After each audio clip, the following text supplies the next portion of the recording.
কে মানুষ খুব ভালোবাসতো এবং সবাই বলতো স্যার আপনি 5 বছর থাকেন, আমি তো থাকেন, আমরাও চাইতে ডক্টর ইউনূস থাকুক, আমি তো তিনি আমাদের জন্য একটা সেভিয়ারের মতো।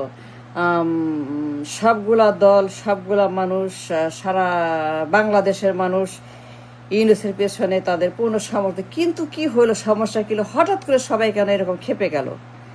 কেন এখন কেউ ইউনূসকে চায় না?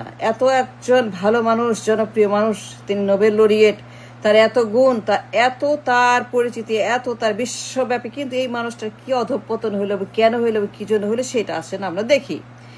মানে যেই দিন এই ইউনূস বেগম জিয়ার খপ্পরে পড়ছে, তাকে চিফ অ্যাডভাইজার বানাইছে, মানে আই রিপিট, যেই দিন বেগম জিয়াকে পরামর্শক চিফ বানাইছে এবং তার খপ্পরে পড়ে তার ফাঁদে ধরা দিয়ে ডক্টর ইউনূস তার কথা মতো, তার পরামর্শ অনুযায়ী লন্ডনে গিয়ে তারেক জিয়ার সঙ্গে বৈঠক করে নির্বাচন, ডিল, প্রধানমন্ত্রী, সেফ এক্সিট, তিনি তার পদ পদবী, সহায় সম্পত্তি, টাকা পয়সা, অ্যাসেট, ব্যাংক, তার সমস্ত ইন্টারেস্ট সবকিছু তিনি গ্যারান্টি পাইছেন যে আপনি যা চান তাই হবে। কিন্তু আমার ছেলেকে, আমাদেরকে, আমার পার্টিকে, আমার মানে আমার যে ইন্টারেস্ট সেগুলোকে যদি আপনি সেভ করেন, আমার ছেলেকে প্রধানমন্ত্রী বানান, বিএনপি ক্ষমতা বসান।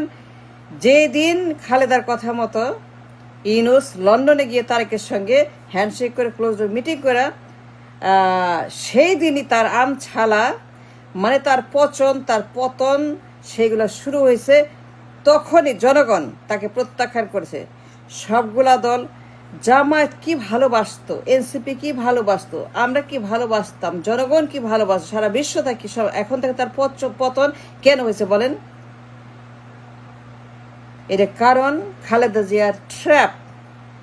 মানে খালেদার একটা কথা, মানে একটা তার লাইন, একটা সেন্টেন্স বলতেছি, ইউনূসের সঙ্গে দূরত্ব কমা। মনে আছে তোমরা বিএনপিকে তিনি অ্যাডভাইস করছেন, খালেদা জিয়া ফিরোজায় বসে, তোমরা ইউনূসের সঙ্গে দূরত্ব রাখতে পারবা না, তোমরা ইউনূসের সঙ্গে বসো, কথা বলো, দূরত্ব কমাও, দূরত্ব কমাও, দূরত্ব মিনিমাইজ করো। এইটাই হচ্ছে যে আপনার ইউনূসের পতনের শুরু। তখন এই যে দূরত্ব কমাও বললেন, দূরত্ব কমায় মনে হচ্ছে যে ইউনূস তুমি লন্ডনে গিয়া ডিল করো। এবং তারপর থেকে যে একটা ডিল হচ্ছে না, বেগম জিয়ার পরিবার, বেগম জিয়ার দল, তারেক জিয়ার মামলা বাতিল, সব খারিজ, গ্রেনেড মামলাও বাতিল, তারপরে তার দেশে আসার জন্য ব্যবস্থা করা, তাকে দেশে এনে ক্ষমতা বসানোর জন্য তাকে ট্রাভেল ভাউচার দেওয়া, ইনভাইট করা। দুনিয়ার কোনো শক্তি নাই, দুনিয়াতে কোনো শক্তি নাই, দুনিয়ার কোনো শক্তি নাই নির্বাচন ঠেকানো, দুনিয়াতে কোনো শক্তি নাই নির্বাচনকে প্রতিহত করা, দুনিয়াতে কারো কোনো শক্তি নাই। এমন অবস্থা দিন দুনিয়া মনে হয় যে বিএনপি বানাইছে, তারেক বানাইছে, খালেদা বানাইছে। মানে what I am trying to say, যেই দিন ইউনূস খালেদার ফাঁদে ধরা দিয়ে তাকে তার চিফ অ্যাডভাইজার, তার প্রধান পরামর্শক বানায়, তার কথা মতো নির্বাচন, December, February, London, handshake, press meeting, press briefing, তারপরে আপনার 500 কোটি টাকার বাড়ি তাকে দিল, তাকে মানে গিফট পাঠাচ্ছে, তার বাসায় লোক পাঠাচ্ছে, নিজে তাকে ফোন করে কথা বলছে, তারেকের সঙ্গে কথা বলতেছে, তারা ডে অ্যান্ড নাইট কথা বলতেছে, তারেক, খালেদা এবং ইউনূস, তার লোকেরা, বিএনপি লোকেরা, সালাউদ্দিন, মীর জাফর, তারপরে তারেক জিয়া, তারপরে বেগম জিয়া, তারপরে তার ডাক্তার জাহেদ, তারপরে আপনার যারা কিনা আপনার ওই পল্টন আর লন্ডন। মানে what I am trying to say, আমরা চাইতাম ইউনূস আমৃত্যু থাকুক, তার মতো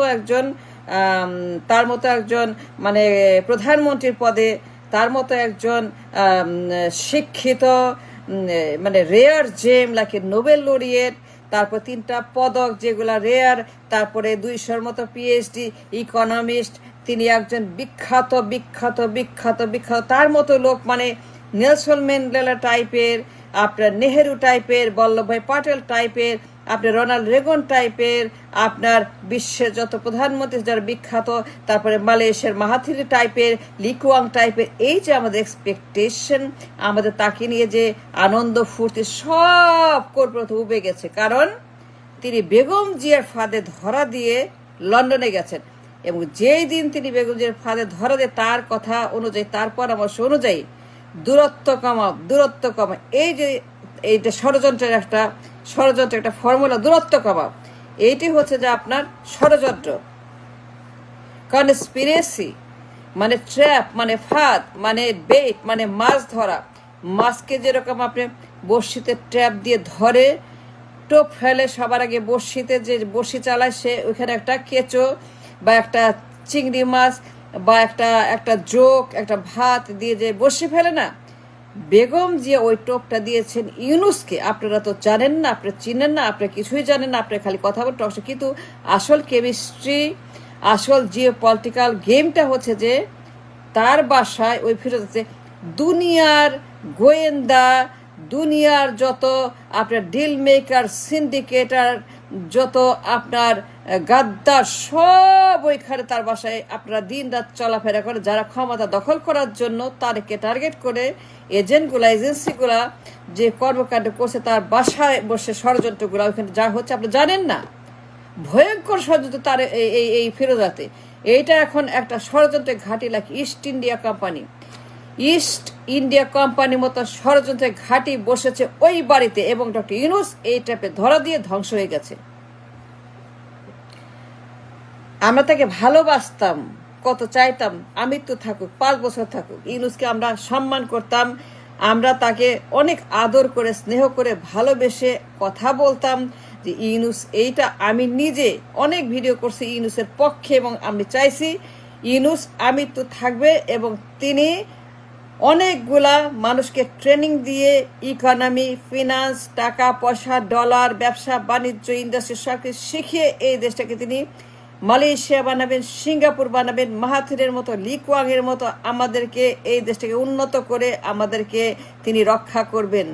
আমাদের এই সমস্ত গরিব মানুষগুলাকে, বিধ্বস্ত দেশটাকে একটি অত্যন্ত ভঙ্গুর, দেউলিয়া মার্কা, বটমলেস বাস্কেট আমার দেশটাকে তিনি বাঁচিয়ে দিবেন লিকুয়াং, মাহাথিরের মতো, তারপরে নেলসন ম্যান্ডেলার মতো। তার যে কত পদক, কত পদবী, তার কত সৌন্দর্য, তার কত বিউটি, কিন্তু কোথায় গেল? উবে গেল। এখন তার পতন, কেউ তার নাম শুনলে পরে চিৎকার দেয়, জামায়াত নাম শুনলে চিৎকার দেয়, এনসিপি তাকে 2 চোখে দেখতে পায় না, তাকে বলে গাদ্দার বলে। এখন সমন্বয়করা তাকে যারা ক্ষমতায় বসাইছে, মানে তার যে মাস্টার মাইন্ডার খ্যাত সমন্বয়কেরা এখন তাকে বলে গাদ্দার। অন দ্য রেকর্ড তাকে বলে গাদ্দার। হাসনাত রেগে খুন, সার্জিস রেগে খুন, তারপরে পাটোয়ারি রেগে খুন, তারপরে আপনার যারা সমন্বয়ক, যারা কিনা সবাই রেগে খুন। তার উপরে যারা তাকে ক্ষমতায় বসাইছে প্রত্যেকটা লোক তার উপরে এত বেশি বিরক্ত, ত্যক্ত, যে তাকে এখন মানে খেদাইতে পারলে পরে, বিদায় করতে পারলে পরে, সরাইতে পারলে পরে বাঁচে। They can't wait. এবং তারা এতটাই বিরক্ত, জামায়াত, এনসিপি এবং চরমোনাই এতটাই বিরক্ত যে তারা ওপেন মার্কেটে তাকে এখন গালি দিচ্ছে। কেন এই যে গালি দিচ্ছে? এটা কারণ ওই যে লন্ডনে খালেদা জিয়া পাঠাইছিল তো ইউনুস কেন গেছে লন্ডনে বলেন? কেন? বলে দুনিয়ার কোনো শক্তি নাই। কেন তার বাসায় এত মিটিং, তার সঙ্গে এই স্কাইপে কথা, জুমে কথা, তাকে 500 কোটি টাকার বাড়ি, 200 কোটি টাকার গিফট, 100 কোটি টাকার এইটা, 500, 300, 200, এই যে তাকে সমানে গিফট করতে করতে করতে তাকে তেল মারতে মারতে মারতে তারেক আর খালেদাকে তারেককে তেল মারতে মারতে তার জন্য মামলা খারিজ, সব মামলা খারিজ, খুনের মামলা, পাচারের মামলা, দুর্নীতির মামলা, বোয়াবাজির মামলা, আপনার 64 জেলা, তারপরে আপনার অফশোর অ্যাকাউন্ট, আপনার যত জঙ্গি হামলা, যত সন্ত্রাসের মামলা তারেক জিয়ার বিরুদ্ধে, যাবজ্জীবন, মৃত্যুদণ্ড, মানে সবগুলা মামলা হালুয়া করে এখন তারেককে দেশ আছে ভাউচার রেডি করছে। আপনি আসেন, কবে আসবেন? ডাকাডাকি করতে উপদেষ্টা আসেন ক্ষমতায় বসে প্রধানমন্ত্রী।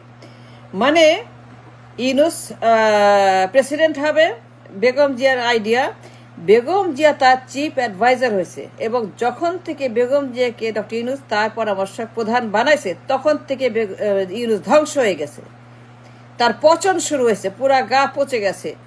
এখন মানুষ তার নাম শুরু চিৎকার করে বলে গাদ্দার গাদ্দার। কেন? ওই যে আপনার সে প্রেসিডেন্ট হবে, তার এক পিএম হবে, তারপরে বিএনপি ক্ষমতা যাবে, বেগম জিয়া এটা হবে, তার ছেলেকে বসাবে, এই যে তার প্ল্যানিং, এই ফাঁদে ধরা দিয়া ডক্টর ইউনূস শেষ হয়ে গেছে। মানুষ তাকে চাইতো 5 বছর 10 বছর আমৃত্যু, মানুষ তাকে ভালোবাসতো, আমরা ভালোবাসতাম, কিন্তু এখন চিৎকার করে তার নাম শুনলে পরে সমন্বয়ক বলে গাদ্দার। হাসনা তো 2 চোখে পাট হয়ে দেখতেই পায় না, তাদের দল লোকেরা দেখতেই পায় না, এনসিপি জামাত কেউ দেখতেই পায় না, কারণ এই যে গাদ্দারি করছে। যেই দিন বেগম জিয়ার ফাঁদে ধরা দিয়েছে এবং তার ফাঁদে ধরা দিয়া দূরত্ব কমাইতে গিয়া তার ট্র্যাপে ধরা দিয়া পুরা মানে সিস্টেমটাকে নষ্ট করে লন্ডনে গিয়া হ্যান্ডশেক করছে এবং সেইখানে গিয়া ফেব্রুয়ারিতে নির্বাচন করে তারকে পিএম বানাবে, নিজে রাষ্ট্রপতি হবে এবং তার উপর দেশের সবাই সেফ এক্সিট পাবে, দেশে বিদেশে যা যা চায় এইগুলা কইরা ইউনূস ওই দিনই সে ধ্বংস হয়ে গেছে। That's the bottom line. Thanks for watching.